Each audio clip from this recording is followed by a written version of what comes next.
Many Thompson gazelle fawns won't survive their first hour. If Mum stands guard, she'll blow its cover.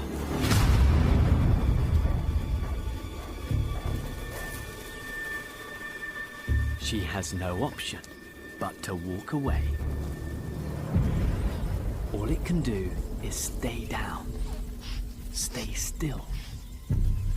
Hope someone else is spotted first.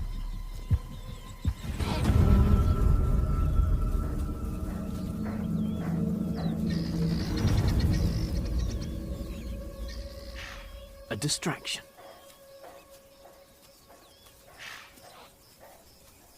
And